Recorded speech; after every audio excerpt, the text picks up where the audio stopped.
Likutei Sichos, Chelik Yud Volume 17, Pirkei Avos, Perek Gimel, Chapter 3. Now this is from one of those famous explanations and insights from the Rebbe on the deeper meaning of the Pirkei Avos, which we recite and study between the weeks between Pesach and Shavuos, and as many do, as is the custom in Chabad, we continue to do so all the way until the last week of the year, the Shabbos prior to Rosh Hashanah. Just as an introduction to have a general perspective to help us flow through the Psicha itself, Pirkei Avos, as the sages explain in the Talmud, in the Gemara, is geared for, is designed for a person who, quote, wants to be extra pious. Thus, Pirkei Avos is called Milei de Chasidusa. Perhaps it can be translated words of extra piety, beyond the letter of the law. Meaning, after one meets their basic requirement as a Jew and they want to go take it to the next level, be above and beyond that which the law basically requires. Another thing to take into account is that the Mishnayos, the Mishnahs in Pirkei Avos, each paragraph, each Mishnah is very exact. Meaning sometimes on the surface you can have several items which are presented in one Mishnah and they don't seem to have a connection between one another. But the Rebbe always emphasizes that indeed this was done intentionally and therefore there must be a connection between the two. One sometimes just needs to look a little beneath the surface in order to find and better appreciate how the two seemingly different ideas, seemingly different topics, how they both come together. Let's go into the Mishnah itself. So this is chapter 3, Mishnah 2. And it begins, Rabbi Chanina Sgan HaKohenim Omer. Rabbi Chanina, who was the deputy of the Kohen Gadol in his time, says the following.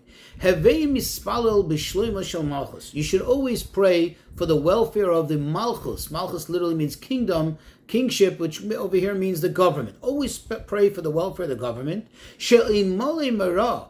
If not for the fear of it, one man would swallow one another alive. Each person would swallow the other alive. That's the first part of the Mishnah.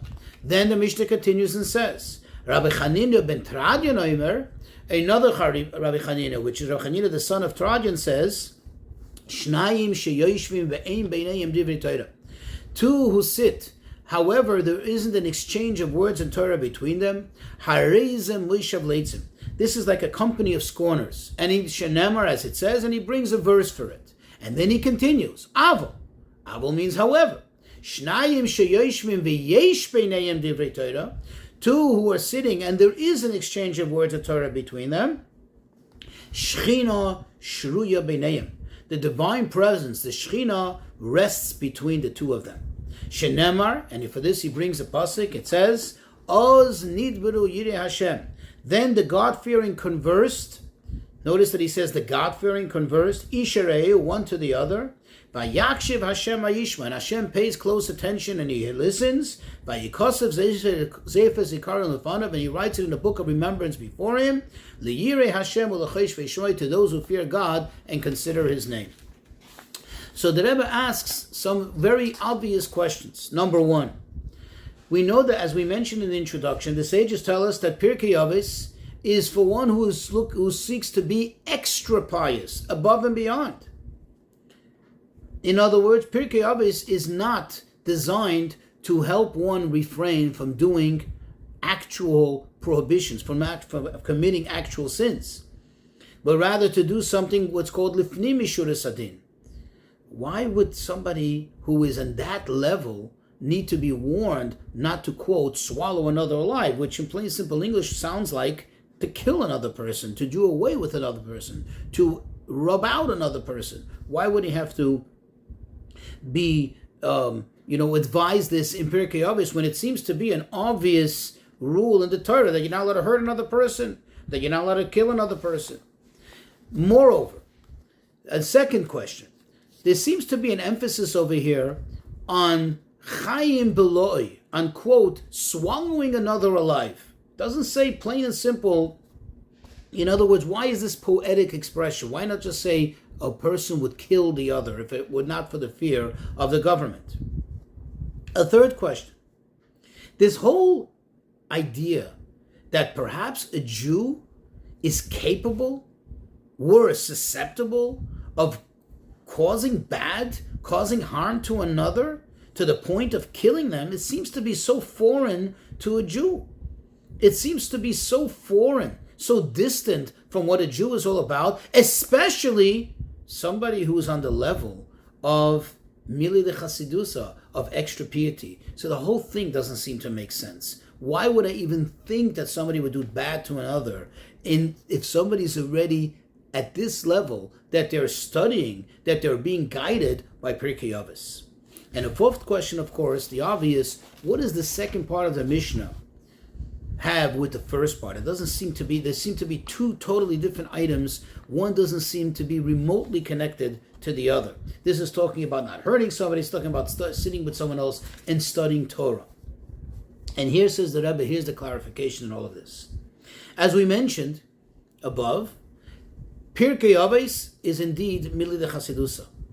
It's words of extra piety, of above and beyond the letter of the law. Thus, it's obvious that one who's in that level does not have to be advised, does not have to be cautioned not to hurt someone, not to kill someone, not to steal from someone, but rather there is a need to advise this person, to caution this person not to quote-unquote swallow the other alive. And this is specifically because of his high level, because of his great achievement. You see, when someone reaches such a high level, when someone reaches such great achievement in knowledge, in Torah knowledge, and in piety, one can perhaps come to a point where perhaps they may start to not consider the other, because that person indeed, compared to him, is a very simple person, is not knowledgeable, is not accomplished in Torah and mitzvahs. And therefore they may quote-unquote cancel out that person or swallow the other person alive. They're not going to kill the person, but they're going to swallow. What happens when you swallow something? It becomes part of you. It ceases to exist as a separate entity, and it becomes absorbed. It becomes swallowed up in your entity. In other words, they're going to overshadow the other person. And therefore, the Mishnah cautions him that you need to be concerned about this, specifically because you're on a high level of achievement in Torah and in good deeds, in mitzvahs and so on.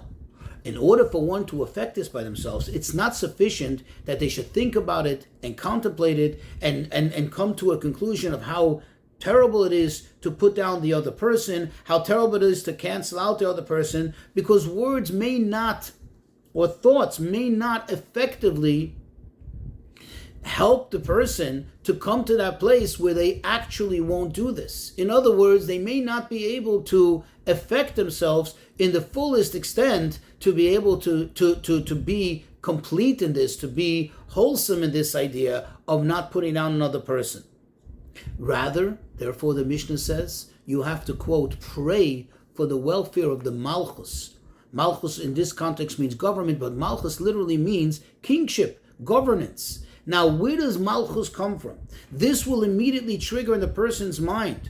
When one starts to pray for the government down here in this world, one immediately will remember what it says in the Gemara, that Malchusa de Ara ke'e Malchusa de Rekia.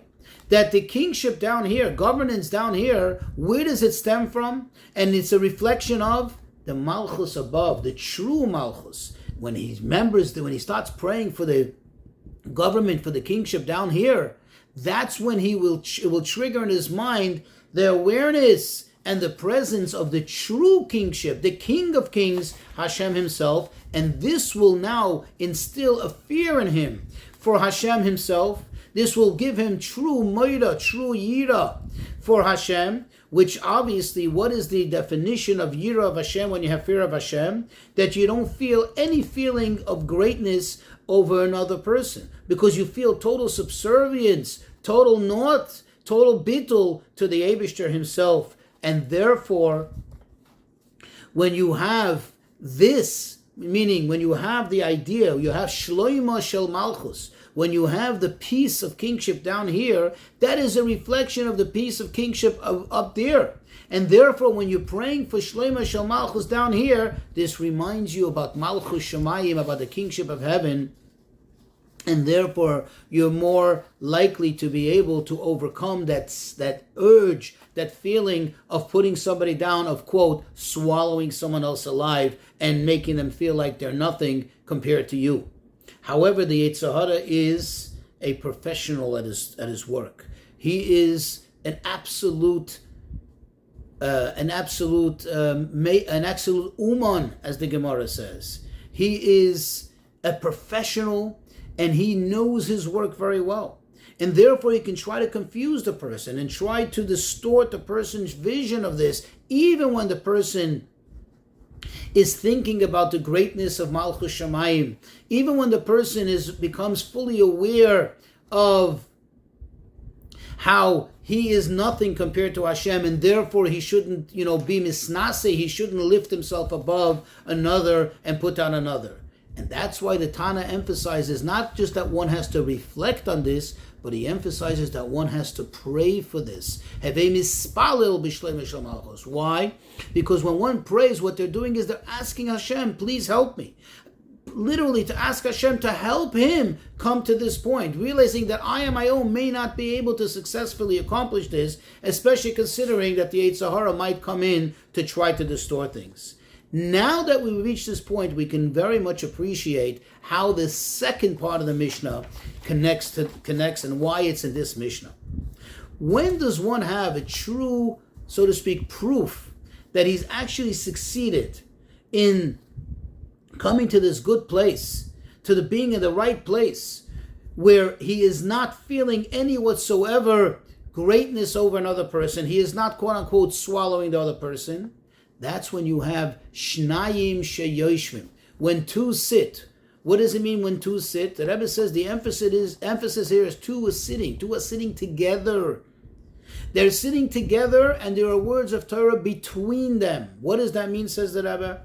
Not that the person who indeed is a great scholar and a great tzaddik is sitting and feeling a sense of he is one, he is the one, he is perhaps the teacher, and he is teaching somebody who is less than him. He is teaching somebody who's subservient to him. No, but that he gets the sense and truly believes, truly feels, because of his accomplishment of not feeling like swallowing another, not feeling greater than the other, because he has the fear of heaven. He sits shnayim sheyoshim. He's sitting together with another person.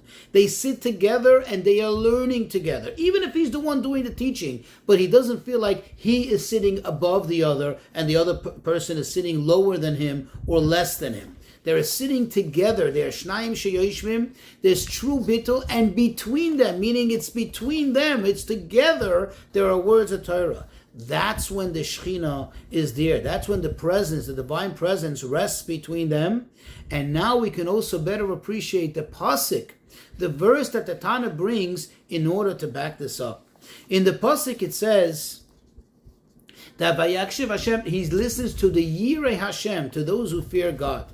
Because really you can ask, this is not a matter of fear of God. We're talking about the study of Torah. So where does the fear of God come to play here? Why did he choose this verse to describe a scenario of two people learning together? It seems that learning is not a matter of yiras Hashem, of fear of Hashem, because learning is an intellectual endeavor. It's where you use your mind. It's not where you use your heart for fear. Says the Rebbe, this is very, very precise. This is very exact. The Tana chose this pasuk in order to express to us that how is it possible you should have two people studying together and both feeling like on the same level, even the one who's greater than the other, the one who needs to be cautioned not to feel greater than the other. How can they come together? Because they're Yirei Hashem, because they have true fear of Hashem, as we discussed in the first part of the Mishnah. And because he has true fear of Hashem, he has true subservience of Hashem that he feels, and therefore it's possible that they should be nidberu beinayim, they should be able to discuss between themselves as if they're both on the same level, and therefore the Shekhinah is there with them.